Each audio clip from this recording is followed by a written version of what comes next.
So the title of my talk today is, what are we talking about when we talk about STEM education? I was motivated to look at this topic because we are constantly referring to STEM education, and the focus of today is again STEM education. So I thought it would be good as we engage in the discussions to look at what we all mean when we talk of STEM education. And so to do that, this is the outline of my presentation. I'll quickly look at the origins of the acronym STEM itself, and then the terminologies that are used, the conceptions of the term STEM education, insights from the different conceptions, implications of having different conceptions of the term, my thoughts about that, and then I will also present some items that I think will be good for our discussion going forward. So the origins of STEM actually is US. And initially at the beginning, it was actually SMET, science, mathematics, engineering, and technology. Somehow in the US, or maybe in the English vocabulary, they were pronouncing it as smart, and it's not a very nice word. And so the then director of the National Science Foundation changed it to STEM, to move away from the word smart. And it was motivated by US students' low achievement in the STEM disciplines. And I want you to note that it is also what is driving these conversations, what is driving the country, the Department of Basic Education, in looking at STEM. It's exactly the same thing, low achievement in the STEM subjects. And so we are also facing exactly what motivated in the first place the introduction of this acronym or this concept. And at that time, their focus, the National Science Foundation, was to come up with the standards in the different subjects that teachers needed or were expected to follow in order to teach their high school students specific skills, problem solving, analytical thinking, and many science competencies, which is again from yesterday's discussions, from last year's discussions, from our policy documents, it is again the same motivation or aim of STEM. And so we can see here how this where the word came from. But now the important thing is to look at what it means. So here it's just a quotation from the then director of National Science Foundation. And what I want you to note is that he said it is impossible to make wise personal decisions or to exercise good citizenship or to compete in an increasingly global economy or to begin to address the enormous challenges we face in exercising our stewardship of our environment without knowledge of science. So one important driver of introducing STEM was how to develop knowledge of science in the students. And the other one was how to develop the ability in the students to apply that knowledge thoughtfully and appropriately.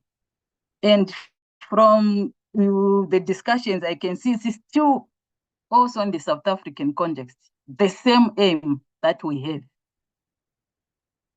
So at the beginning, they said it was very slow, people not understanding what the movement was about. But 4 years later, they introduced actually a degree in STEM education. And that's when people they started to get interest. And then from there, around 2005, there was more interest, and the acronym or the concept started to spread all over the world.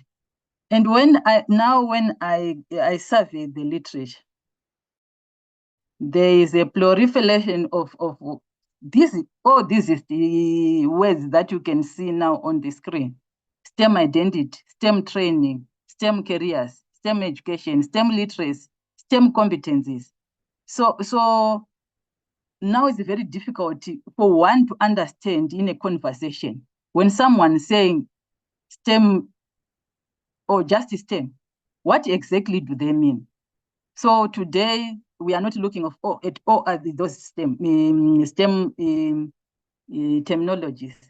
We are just focusing on STEM education because that is our focus today. So in our context, what do we mean when we say STEM education? To have a lens for me to look at what we mean, I surveyed the literature and look at the conceptions about STEM education from different countries, from different education scholars, from different stakeholders. And so I just have a summary of those. First one, which is quite prevalent in the literature and in discussions, is that STEM is simply science, technology, engineering, and mathematics. It's like the word is being used to make it easier to say in the conversation for one to continue to say science, technology, engineering, mathematics, education. Science, technology, engineering is cumbersome. And so they are using that word STEM in that regard to simply refer to the 4 subject areas. But we also have a conception where STEM is being referred to as solving problems, and I highlighted that in green, that draw on concepts and procedures from mathematics and science, while incorporating design methodology, engineering, and using appropriate technology. So now it's a different conception from the first one. And then we also have Morrison, who defined it as a whole new discipline. So it's no longer about the different disciplines, science, technology, engineering, or mathematics. The STEM is a new discipline. And then the same with the Sanders, who said it's a cohesive entity whose teaching is integrated and coordinated via the resolution of real-world problems. And so you see the real-world problems again coming in. And then we also have a fifth one where it's referred to as meta-discipline, again pointing to it as a new discipline or a new entity. So we can see these conceptions, and I have more. It's an educational experience that incorporates the 4 disciplines. It's the solving of problems based on science, mathematics, concepts, and procedures, incorporating engineering strategies and technology. It's a spectrum, and again, we have reference to solving of real problems. And then lastly, a very different one, which says it's an interdisciplinary teaching method. So these are just a few of the conceptions that I pulled out from literature for us to appreciate that since the introduction of the word, we now have so many different conceptions of what the word means. And in that regard, what does it mean for us? So after looking at all these 10 different conceptions, I tried, the reason why I was highlighting was for me to pull out what is similar across all the different conceptions. And we came up with 4 themes. So these themes, the first one is STEM, the conception where STEM is just referred to as referring to the 4 disciplines of science, maths, engineering, and technology. And the second theme is STEM being referred to as a unit, a new discipline of science and maths, or of the 4 disciplines of science, maths, technology, and engineering. A third theme is where STEM is referred to as an approach where there is solving of real-world problems, drawing from science, and mathematics, the concepts and procedures. And the last one is the STEM as a teaching method, where the scholars say it's a method. When you talk of STEM, we are talking of a method of teaching the 4 disciplines as a unit, integrating conception from science, technology, engineering, and mathematics. So these are the 4 conceptions from the research literature. The 4 themes that come out in terms of what exactly the word STEM education means. Now, from last year's presentations, from yesterday's presentations, I was now using these 4 things as a lens, just to try and understand what now us in our context, in this discussion with the stakeholders, what are we referring to when we use the word STEM? And so I was using these 4 themes. And this is what I found out from the presentations. Mostly, I understood that when we talk in our context in this discussion, we are referring to the 4 disciplines of science. That was the bigger part from yesterday's presentations, from last year's presentations, and from the discussion concept document. What I could glean from all those different sources was that when we talk of STEM, we are mostly referring to the 4 disciplines of science, technology, engineering, and math. This one didn't come out anyway, where STEM is being referred to as a new discipline that incorporates the 4 disciplines. So I canceled it out. Then also this came through also sometimes explicitly and sometimes implicitly as solving of real world problems as part of what we will be talking about when we talk of STEM education. And then STEM education as a teaching method didn't come through at all.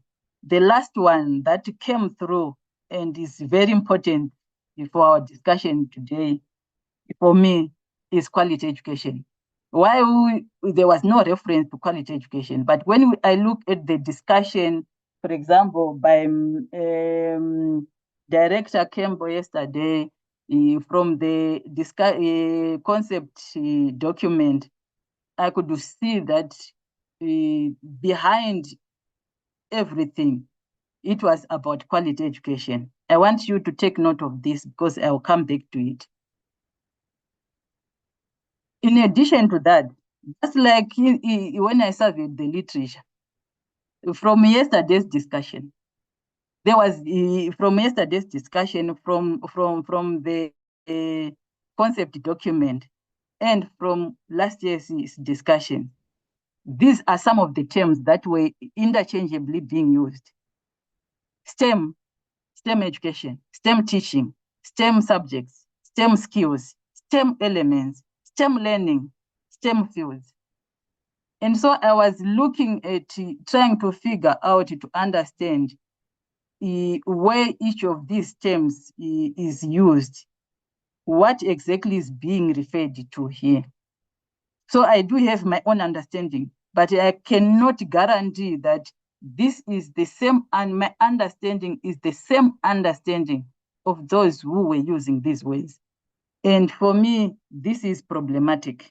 And so, which is going to be part of our discussion, because for me, is it an issue when we have different understandings of what we mean by STEM education?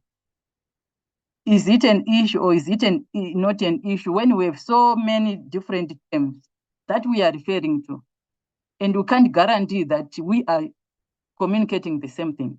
So for me, this is a big issue that I think all of us as stakeholders need to think about. And for me, it's an issue because, just giving an example, we have those who formulate policy. And then they have their own understanding of what STEM is, what they are referring to in the policy documents when they say STEM and when they say STEM education. And then we have those who interpret the policy and then produce curriculum documents. If they are understanding, when they interpret, do they have a similar understanding with those who formulated the policy? If they do, then that would be great. But there's no guarantee when we look at all the different terms that are coming through our documents to say what the policy formulators are referring to with all those different terms brings out the same understanding as policy those who are interpreting and producing the curriculum documents. And then we have the curriculum implementers, our teachers. Do they also have the same understanding as the policy interpreters, as the policy formulators?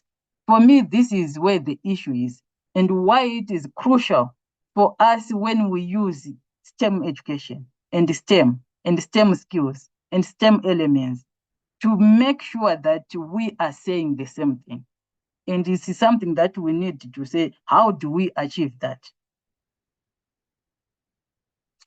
And then back to the last item where I said, when I was listening, when I was going through the documents, one of the themes that I thought, when we talk of STEM education, this is quality education.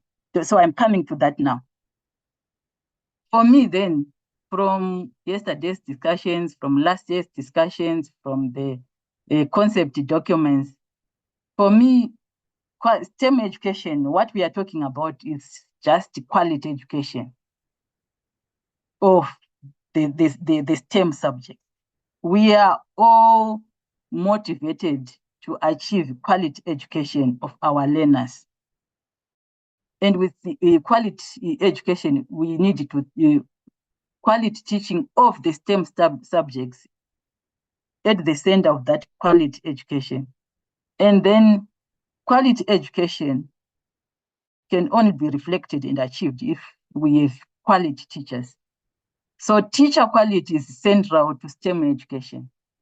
Teacher quality is central to the achievement of quality STEM education, is central to quality education. So the important question then is, how do we achieve quality education, teacher quality? Are we producing quality teachers? We know from many education scholars in South Africa that quality of our teachers is a big issue. Content, methods of teaching. So this is something, when I was reading through the concept document, and right at the end, it was indicated that to achieve STEM education, quality STEM education, there's need for dialogue between Department of Education and other STEM or stakeholders. And one key aspect that will need to be discussed is, how do we achieve quality teachers? We may change the programs, we may provide resources, but if the teacher who is at the center is not prepared adequately, we will not achieve quality education. So for me then, for us to achieve teacher quality, we need to develop and equip teachers with the sustainable frameworks. We need to equip teachers with the lifelong learning abilities. We need to develop teachers who can unlearn and relearn. And my suggestion is, we equip them with the sustainable frameworks and not piecemeal solutions. What am I referring to as piecemeal solutions? When our discussions, especially last year's discussion forum, we had very good suggestions in terms of when we looked at COVID disruptions, even now we have discussions on how we can utilize, we can leverage digital technologies to improve teaching. But yesterday during presentation, I think by Mr.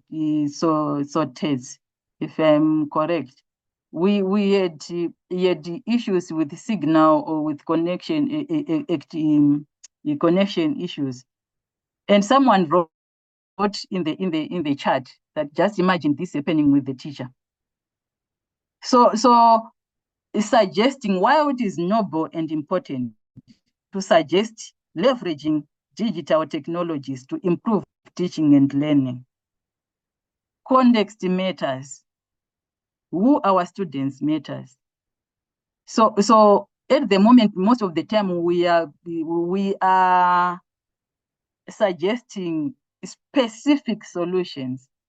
We are not equipping or capacitating our teachers, both pre and in-service teachers, to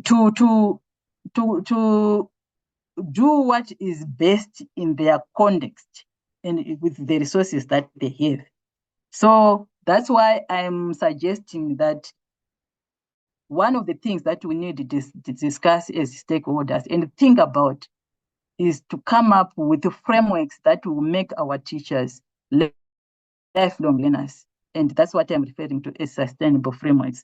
And to help highlight what I mean by that, at Wits in our science education department, we have a framework that we use.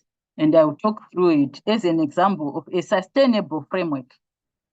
So it's a pedagogical content knowledge framework, topic-specific pedagogical content knowledge. And I'll quickly go through the different components to help you appreciate what I mean by sustainable. So we use this framework to when we teach our students about teaching, to help them, to guide their thinking when they are planning, to guide their thinking when they are teaching. Professor Metcalf was presented on planning, and so I want to highlight planning by teachers.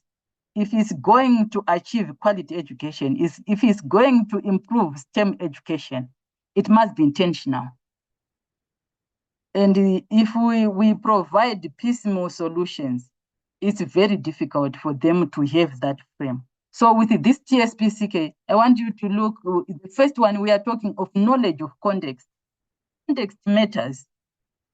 We have solutions on these digital solutions, but if we look at our South African context, how many schools have adequate resources to use those digital technologies? So who are our students that we want technologies on? And our teachers, do they have adequate subject matter? And with this in mind, what kind of pedagogical knowledge do they need? So for our teachers, then, once we are happy that they have subject matter knowledge, they still need a framework that they can use in planning to guide their planning. And this is the framework. We want them to consider their students. Who are their students?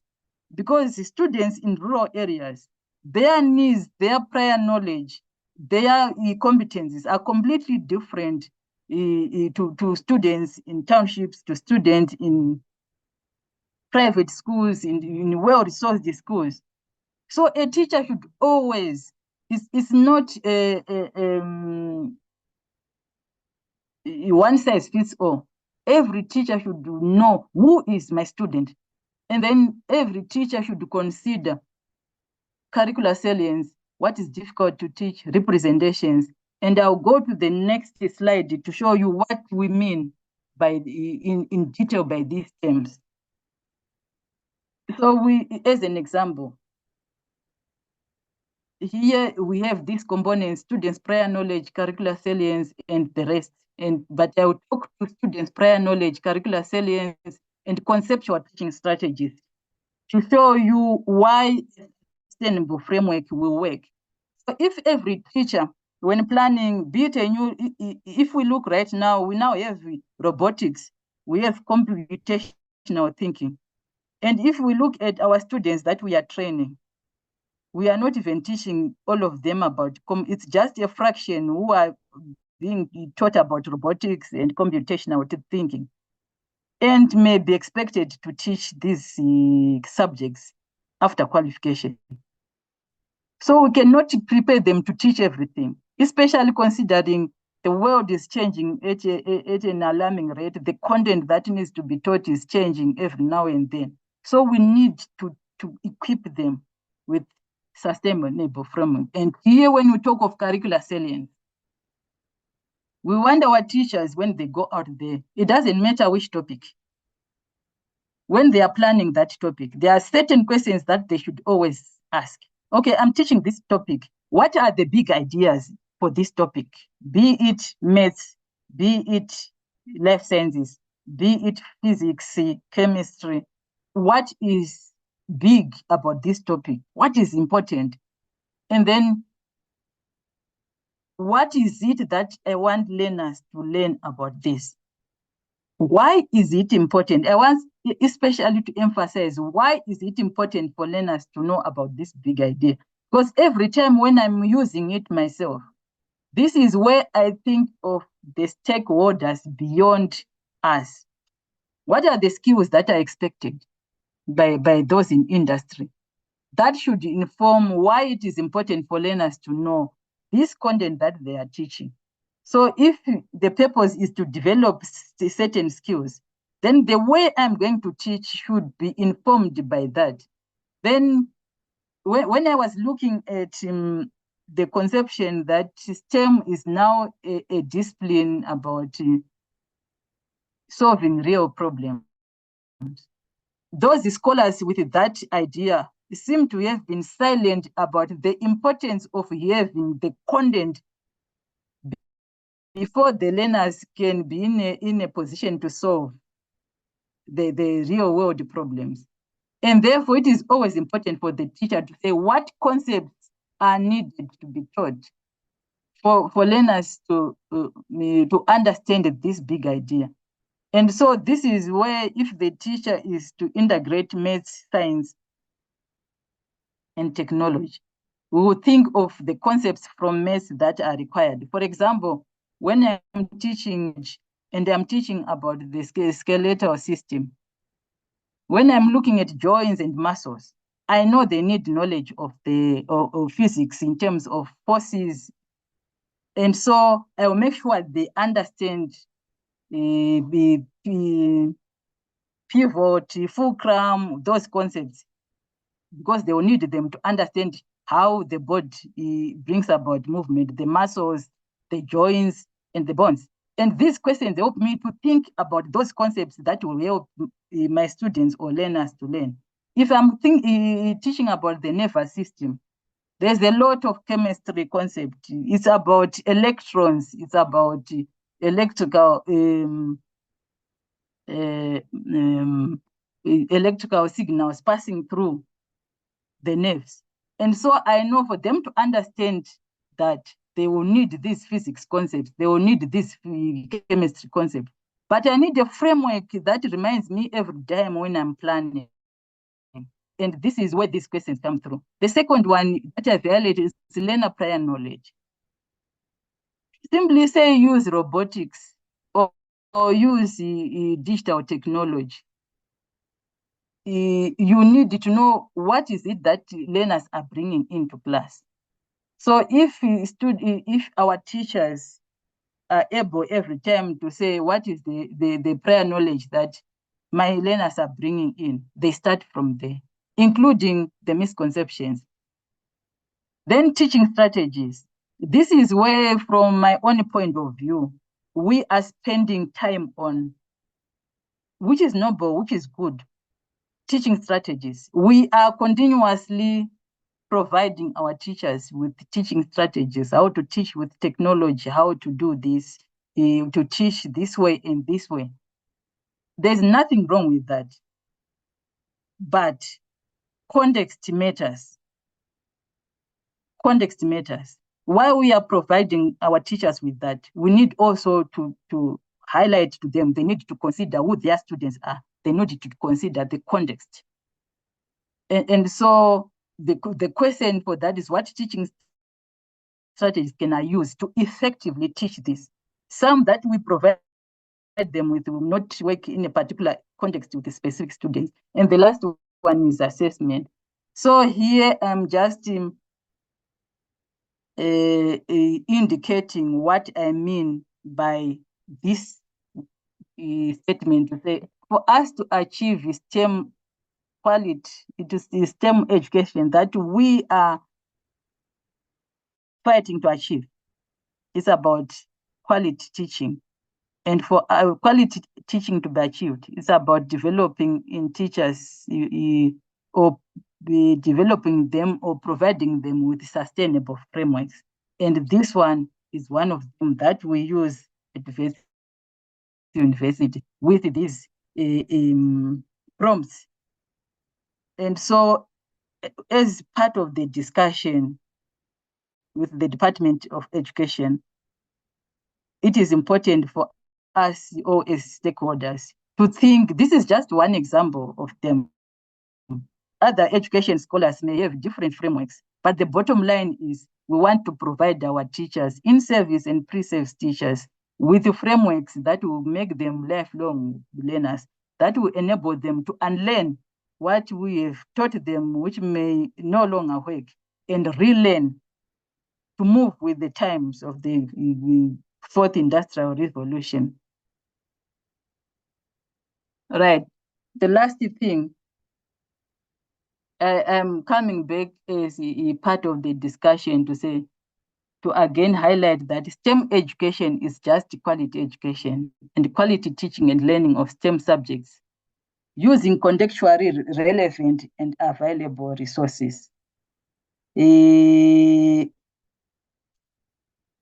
reference to Director Kembo yesterday, when we look at quality education, some of the things that we also need to make reference to when we are looking at STEM education is, as we are improving those percentages, which was like what Jan said, it's good to know that we are moving in the right direction. But quality of those percentages matters. What is in that increase, the 50% or the 20%? That is important for us to discuss. Yes, the pass rate is increasing. The skills that they are developing also increasing. The critical thinking skills, all those that are required for our students to succeed at tertiary level. So as part of the discussion, how do we make sure that as we increase the pass rate, we are also increasing the quality of our students in preparation for the vocational training and in preparation for tertiary education? Because us as teacher educators, also in teacher education programs, we are realizing that those who are coming to be teachers, also in terms of those skills, but especially in terms of content knowledge, they are lacking. And so until that we fix that, it will be a vicious cycle. So the last thing that to discuss is my assumption that teacher quality is central to achievement of quality education. And how do we achieve that? I've provided what I think is one of the solutions, but for us to continue this discussion, what else can we think of to make sure that we produce quality teachers for quality STEM education?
Thank you very much, Patisizwe.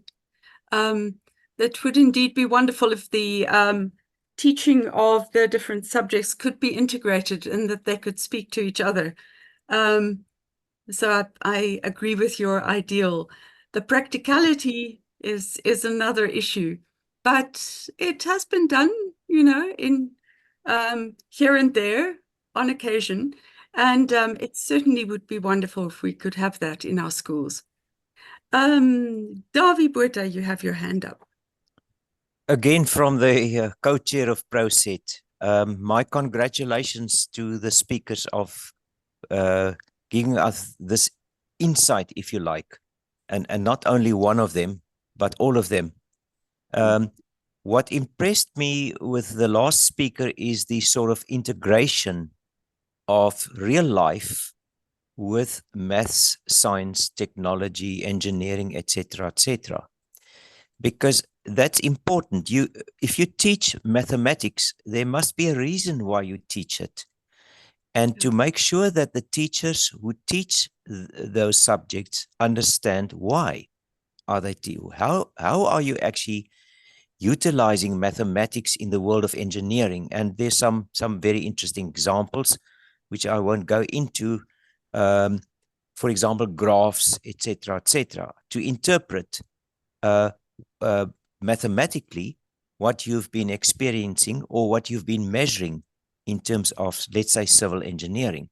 So I think that's a very important one. But what I would like to stress is with our audience today is that Stimulator is attempting in one way or another to integrate science, technology, engineering, and what are we as professionals doing with what the educators are actually teaching.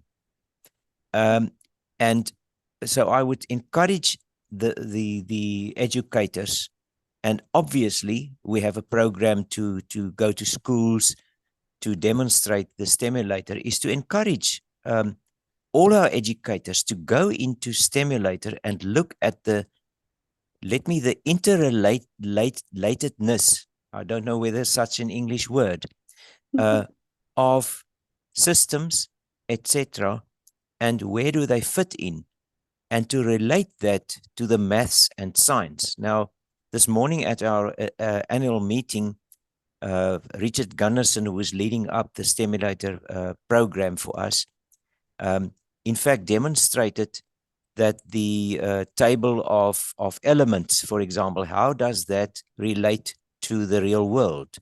The real world, I mean our everyday world. So with that, I would just like to promote everybody today to have a look at Stimulator, to assist us at proSET to enlarge Stimulator, and to just note that we need to make that link. One of the South African Institution of Civil Engineering presidents some years back looked at the ecosystem. He called it an ecosystem of things that work together, from education to practice to all the things that human beings relate to.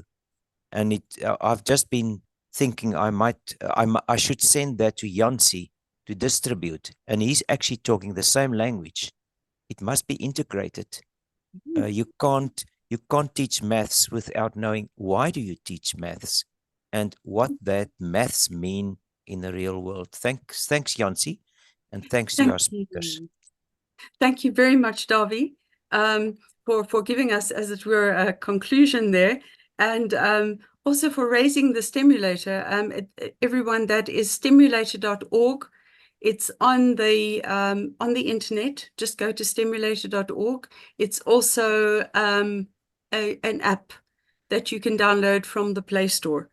So please have a look at that. We are having a presentation on it tomorrow. Hinsa, you have a lot of questions, and please tell us about it. Thank you, Chair.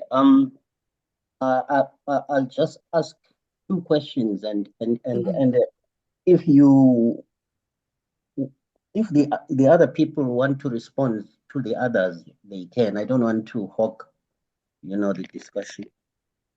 The first question will be to my friend and colleague, Pata. I'm just putting it out there that we work together. So that it's not people will not guess, where we come from. I just want to ask Mr. Mahlabela what his opinion is on the mathematics core and mathematical literacy, department. Are they the same thing? Are they related? Is one a lesser cousin of the other? As an education, system, what it is, why was there a need to have mathematics, and why was there a need to have mathematical literacy? What are the benefits? I mean, we all know what the benefits of maths are. You can't do any STEM subjects like, computer, science, physics, chemistry, biology to some extent without mathematics.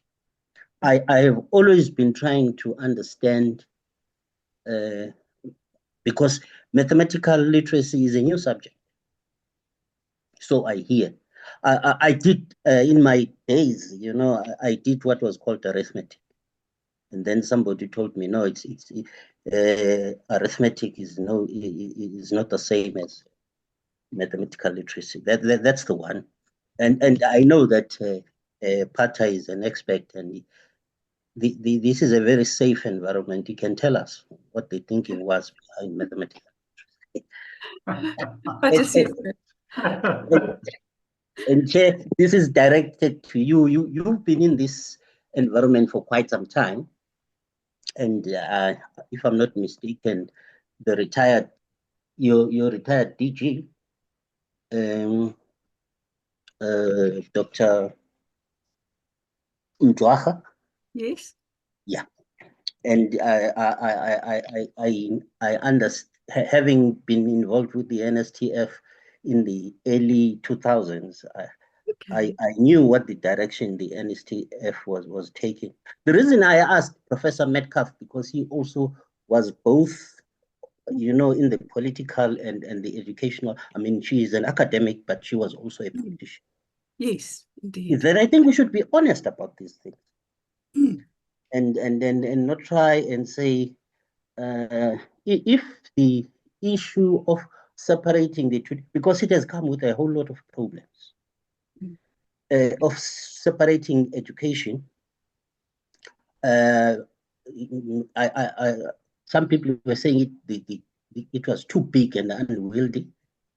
And then there were other things that came, but we can't in a public platform talk about those things that no, there were other interests.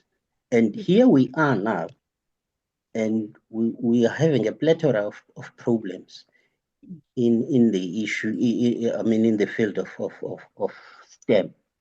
Oh, the other thing, there is a lot in a name, Chair. And in your opinion, are we going the STEM, STEM, the STEMI with innovation, or the STEM route as a country? I will answer that. Thank you very much, Insa. Pata Sizwe, you've got the first chance to answer. Okay, thanks, Yancy. Thanks, Davi. I'm also a very ardent fan of Stimulator, and in fact, I've learned a lot from it, because it does not just teach you about electricity. It actually takes you into the house and it opens up everything. And yeah, I wish everyone could have access to it. Dr. Mfane, I know it's always a critical thing and would ask difficult questions. And always, whenever I come across his questions, I feel like he could give me some time to go and think deeply about them. Probably I could respond more on the chat at some other time. But just to be simplistic, I would say one friend of mine would say he asked one top mathematician about 50 divided by half. And recklessly, the person said the answer was 2. And then when starting to contextualize it into saying, if you've got 50 cents, how many half cents do you have? Now I'm revealing my age. Then you could say, oh, you wanted that. Sometimes I'm trying to say that context would make people see things differently.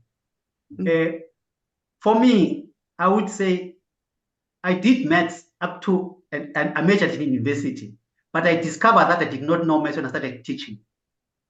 So sometimes pure maths does not really, it's more, the focus is sometimes more on proofs and processes around, whereas in maths lit, it's more like at university you've got pure maths and applied maths. Probably it could be along those. So we should not really view them as, they may have overlaps, but their intentions as pointed by Elspeth earlier. The other one looks more into orientating people for life, which means focus is more around how you take care of your life things. For instance, I couldn't know how to take care of my cell phone until I did maths lit. I would just use it anyhow, willy-nilly. But with the maths, we're more concerned with the theoretical parts of things. I would say that while we focus on social and physical knowledge, looking at discovering things, but more than anything else, we try to look at, I just go blank off the term, but looking at things that logical thinking and deep reasoning, more than, and whether that you do it in context, it doesn't matter in mathematics. Mm-hmm. Let me just keep it as simple as that. But I want to say that the two are different in terms of intention and in terms of what is done within the curriculum. Yes. Indeed. Thank you very much, Padasiswe, and for those questions, Hinsa. Let me tackle the issue of the acronym STEM, STEMI, and STEAM. In NSTF for a long time, we tried to avoid using STEM. We actually used SET.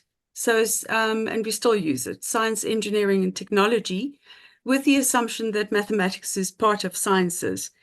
But STEM is a very general acronym. You can almost talk to anyone across the world and say STEM, and they will know exactly what you mean.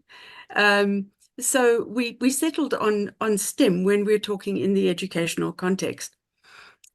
We then combined it with innovation by saying STEM and innovation, or SET and innovation, so that we don't have too many acronyms and we always write out innovation. But it's understood that a spirit of innovation can underlie everything that is done in SET or in STEM as well. So it depends on the context in which we're working. STEAM is a fairly new concept, and different people understand it in different ways. So I've even heard people thinking of STEAM, the A in STEAM is standing for accounting, whereas I think it's more commonly the arts. And there are people who advocate very strongly for the integration of arts in the learning of STEM. But then I think there is always kind of a hierarchy, like, you know, arts is in the service of STEM, whereas arts can also stand alone, and I think, from my point of view, should stand alone and be properly recognized and trained in their own right. So it depends on the context and the people you talk to, depends on who you ask. But I think in government and in NSTF, we've tended to talk about STEM and prefer that as an acronym. In terms of the other questions you've asked, it is very difficult. I think we will have to have the historians teasing out what exactly has happened with education in terms of political decisions.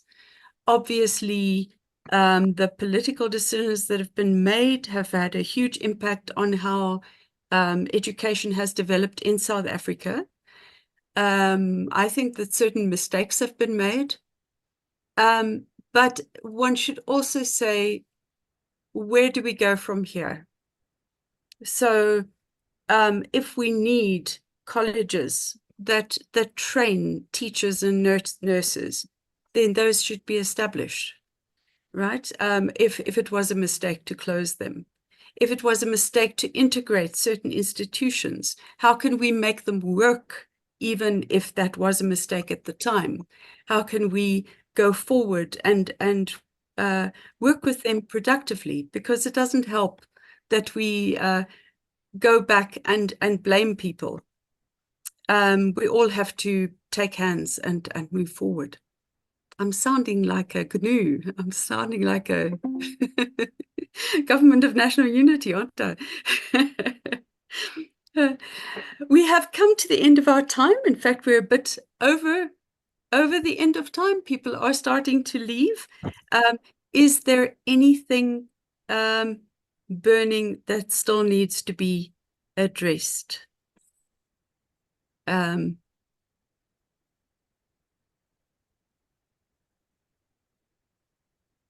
Elspeth, I think I must give you the last word. Since you have given us such a wonderful overview of what's happening at the department, and I feel like the time that you had was too short. Yeah, thank you very much, Jens, for the opportunity that you've given us, and I'm happy to see Dr. Mhlane. It's been a while.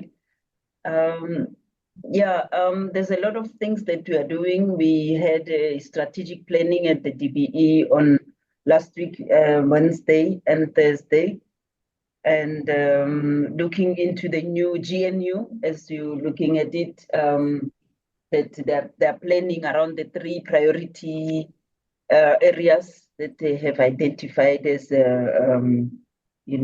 creating employment and reducing poverty, and ensuring that the life improves for the ordinary South African. And so we're busy now developing medium-term development plan targets that will go into the annual performance plan and the minister's performance plan, and also the MTDP targets for the next 5 years that we have to reach. So the work that we are doing now is continuing in the MTSF, is continuing until the 31st of March. And then we will, hopefully the whole planning of the GNU will have happened, and then we will then be given new targets to work for towards achievement by 2029. So thank you very much for the work that you are doing. We're trying. It's difficult, but we appreciate the support that we get from our strategic partners. Thank you very much. Thank you very much, Ms. Kimball. I really wish you much strength and good luck and good relationships across government to be able to implement what needs to be done. Davi, did you want to say something? Yes, please, Jansie. Can you hear me? Yes. It just came to my mind that in order to be able to do maths and science, etc., you need to have a good grasp of language. And I don't know whether this subject is coming up today, Jansie, but what prompted me is that in various parts of the world, including the Netherlands, the proficiency of learners are decreasing in terms of being able to read, and that's a basic skill that we need if we want to progress into more in other subjects, including mathematics. And in some way or another, I think we should note this, and it's something that the NSTF and proSET could possibly address at another stage, is the more basic skills that learners need to progress into the various subjects that they need to master going into our professions and to vocations, obviously. It's no use that you cannot read a ruler and you want to become let's say a plumber, because you need to be able to measure and to be able to understand what you measure. So that reference to what is 50 divided by a half set me thinking, because the first thing you think is, oh, it's 25, and then you realize it's not 25. Exactly. Yeah. So that's a subject that I would recommend that we look at later at another stage, but it's a prerequisite for learners. Yeah. And unfortunately, across the world, youngsters and the reports I'm reading in the Dutch newspapers is that our affinity for our iPhones and our Android phones is actually harming us, because we don't learn to read a book, get context, and understand sentences. It's all short abbreviations of what we want to say. So I think in terms of education in South Africa, we'll have to look at that. In some schools in the Netherlands, they are now banning cell phones up to a certain age.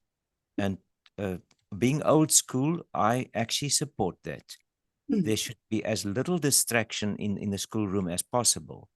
But reading, and reading even a book or an article, is very important. I think our colleagues around the table today will actually agree to that. You need to be able to comprehend and interpret, and you don't necessarily do that very well if you're not able to read properly. So that's a subject I think we've got to look at later as well. Thanks, Jansie. Absolutely, Davy, I agree. I also think that artificial intelligence might make us even more stupid.